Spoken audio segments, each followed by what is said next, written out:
let's take a look at adding an assignment. Okay, and again, assignments are quite large. There's a lot more that could be talked about. I'm going to try and just cover some of the quick basics, and it can be explored further later on if there's interest. So we'll click here. We're going to add what's already on there for us. Add a new assignment. I'm going to click New Assignment. What's the name we want for it? I'll call it Assignment 4. Let's suppose this is the 4th assignment in the course. We're going to add that. That pops up here.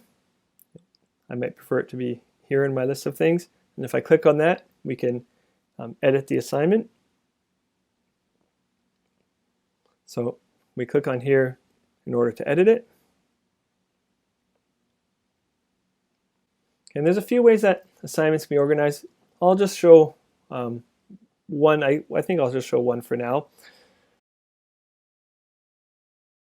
Okay, so you can put as much info as you want here. You might want to add due dates or any important instructions for them. And now you might choose to say, here's the assignment 4, and I'm going to link to that. Okay, so I can create this a hyperlink where they can click on that and they can get the PDF for assignment 4. To do so, I'm going to link this to a file. I'm going to upload a new file. I'm going to choose that from a folder on my computer.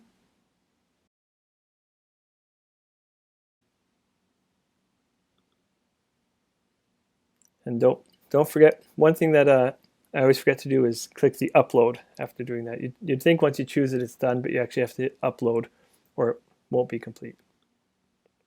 Okay, so now if students click on that, that's going to link to the PDF for the assignment. I would add in a link for the data set that they're going to work on. And normally you'd probably have a bit more description in there.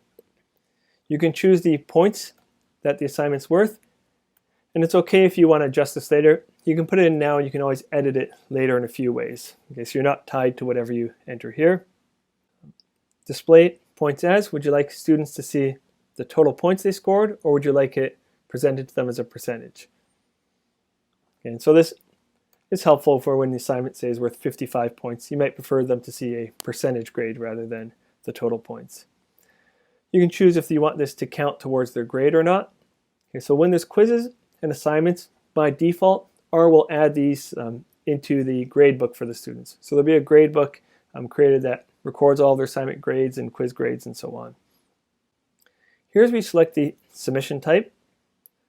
So I usually use a submission of online, meaning I want them to upload some file. So I usually work with file uploads. I have them write up a PDF and submit that. One thing I like to make use of is the restrict upload file types.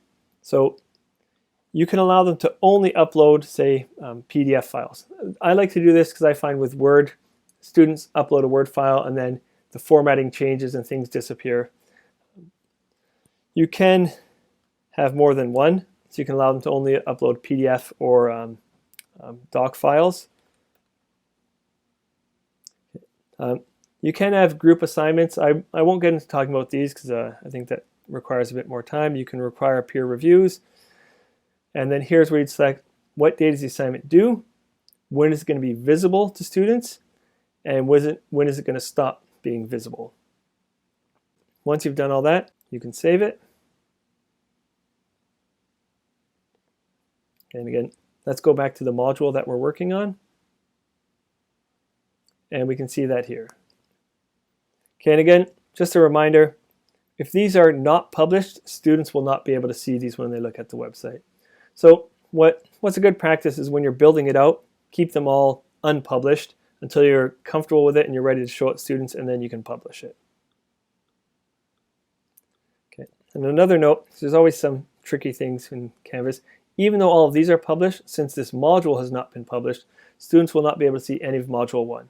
So I'm going to make sure I publish that as well.